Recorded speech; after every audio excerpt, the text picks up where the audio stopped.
Bonjour, j'espère que vous allez bien. Aujourd'hui on se retrouve pour une nouvelle vidéo. Et on va faire un rendez-vous que je n'ai pas fait depuis assez longtemps sur ma chaîne, et c'est un Parlons Saga. On va parler de la saga qui m'a accompagnée durant la fin de l'année 2018, qui n'est autre que Darkest Minds de Alexandra Bracken, ici publiée au livre de poche. À savoir que en grand format elle est publiée chez la Martinière Jeunesse et que précédemment elle était appelée Les Insoumis.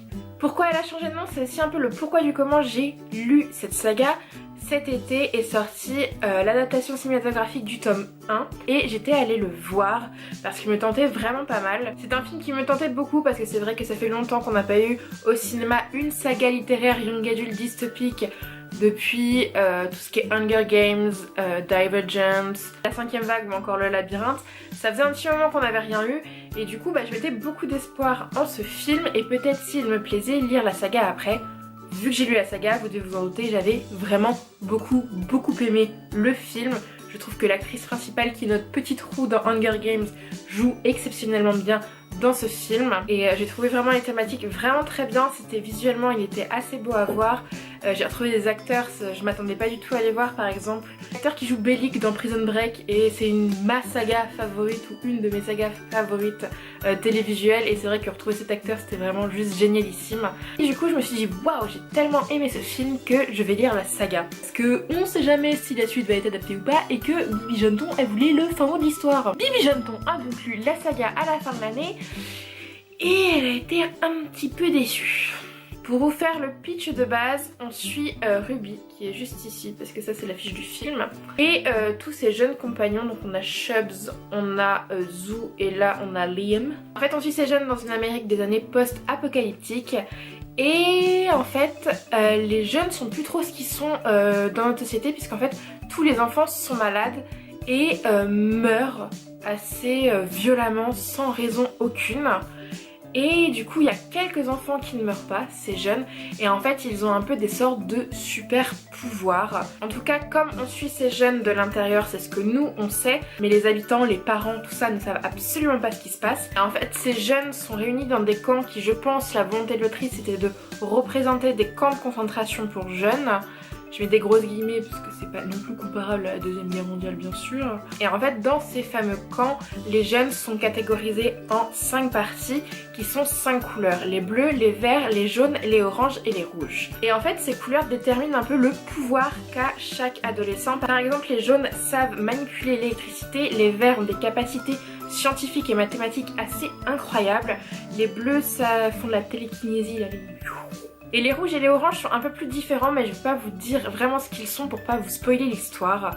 Mais on comprend très rapidement, et ça ce n'est pas un spoil, que Ruby, notre héroïne, est une orange. Et elle qui est enfermée dans un camp, tous les oranges disparaissent assez sans raison. Et elle a fait semblant d'être une verte pendant des années, et là son secret commence à être dévoilé, ou en tout cas il tient plus qu'à un fil, et du coup il faut absolument qu'elle s'enfuit, et c'est là qu'elle va rencontrer ces jeunes. Au final on va suivre un road trip de ces jeunes à travers l'Amérique. Ils sont un peu en quête d'identité et en quête de vérité, et apparemment il y a un peu un Eldorado qui les attend quelque part aux États-Unis. On va les suivre pour aller retrouver cet endroit qui peut-être ne sera pas un Eldorado.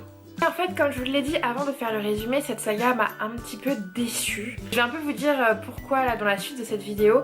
Donc à savoir que j'ai vraiment bien aimé le tome 1, mais en fait j'avais déjà lu le film, et alors ça on peut pas le reprocher. Le film est vraiment très bien adapté du livre, parce qu'en fait malgré que le tome 1 était bien, mais comme c'était vraiment à l'écrit ce que j'ai vu visuellement au cinéma, j'avais pas grande surprise. Mais c'est pas une plainte hein, du tout, sinon enfin, j'allais dans cette lecture en connaissance de cause, on va dire. Le tome 2, je l'ai plutôt bien aimé, il y avait des éléments assez intéressants mais beaucoup de longueur.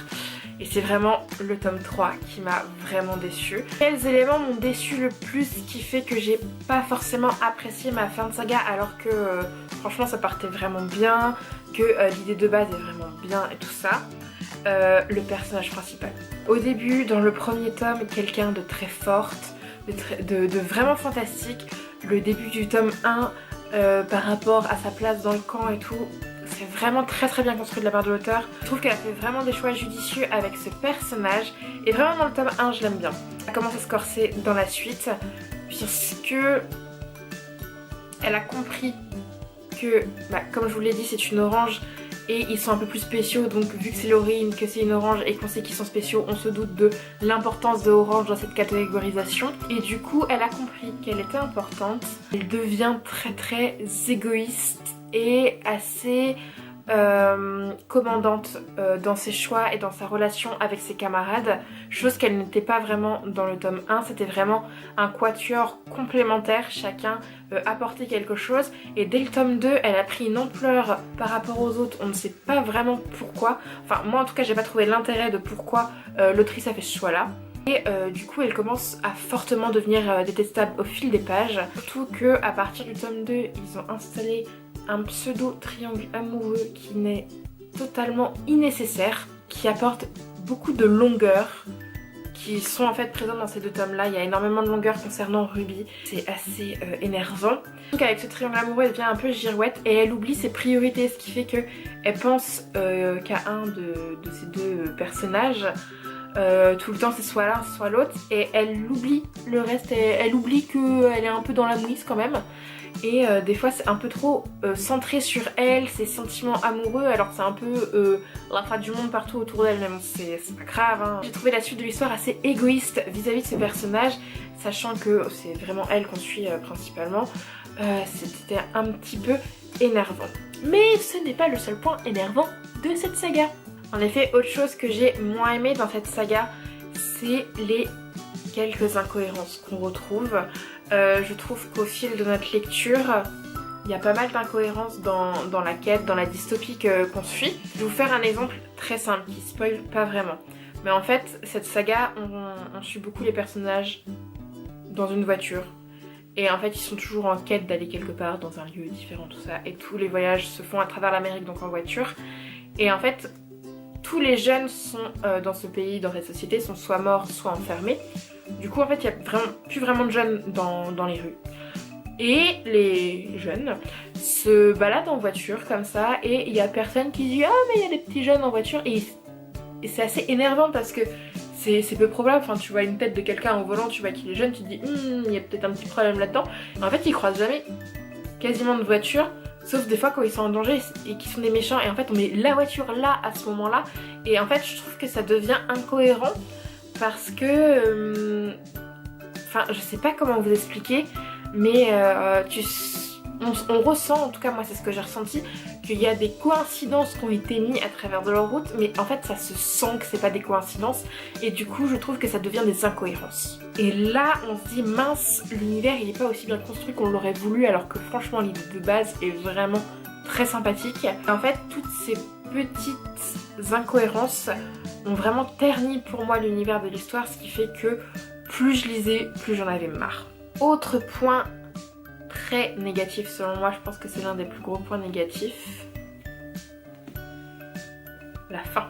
La fin, la toute fin de ce tome 3. Franchement j'étais en fait, j'ai pas envie de déglinguer un bouquin parce que je vais vous dire après, il y a des points positifs de cette lecture, tout ça, mais le final de cette saga m'a vraiment fortement énervée en fait.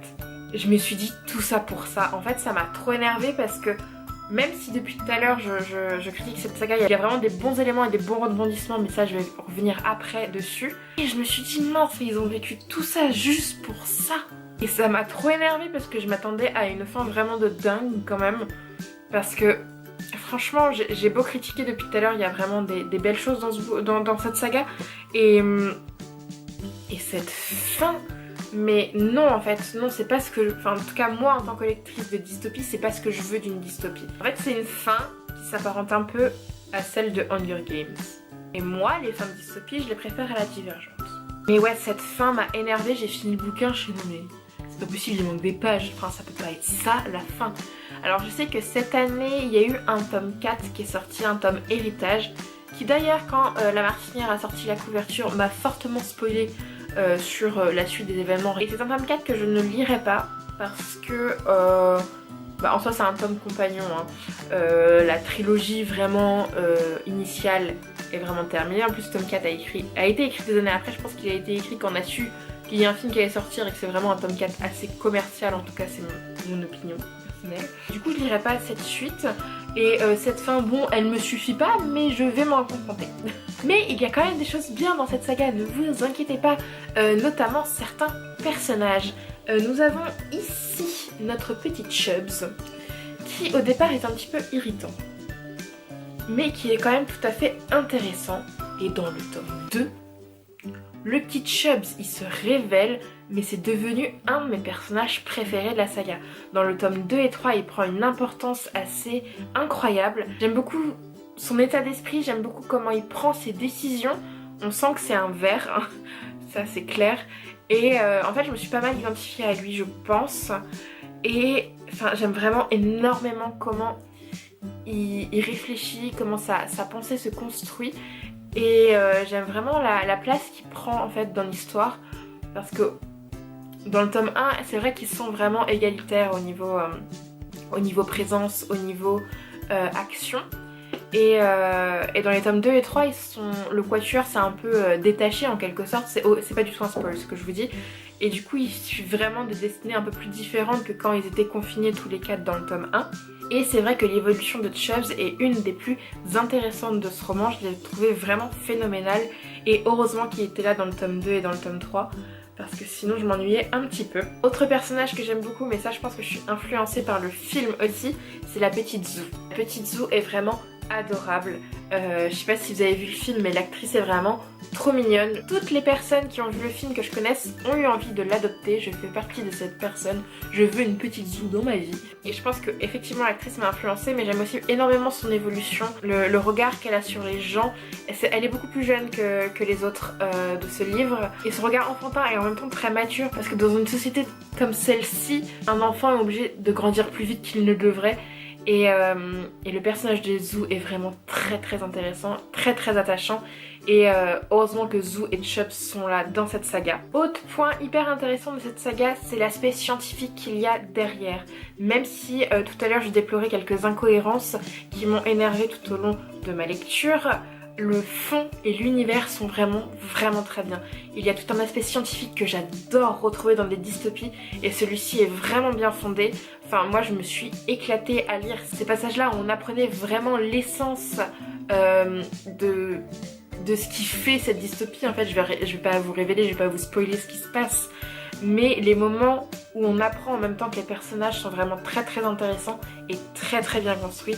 Et c'est vraiment les moments que je chérissais le plus, je pense, dans l'histoire. Enfin, un autre des points forts de cette saga, ce sont les décors, les lieux où les jeunes évoluent. Certes, j'ai vu le premier film, du coup visuellement je savais à quoi m'attendre pour celui-ci et vraiment l'ambiance est très bien retranscrite je trouve, mais même pour les 2 autres tomes où les lieux sont différents, visuellement je m'imaginais ce que je voulais dans la tête, j'arrivais à visualiser ce que je lisais et les décors sont vraiment très intéressants. Comme dans le tome 1 forcément je compare au livre, mais vraiment ce confinement, enfin tous ces camps, toutes ces réunions d'adolescents, tout ce qui est par couleur et tout, rien que visuellement avoir ces 5 couleurs distinctes ça rend très joli à l'écran et même quand on s'imagine la suite de l'histoire dans la tête.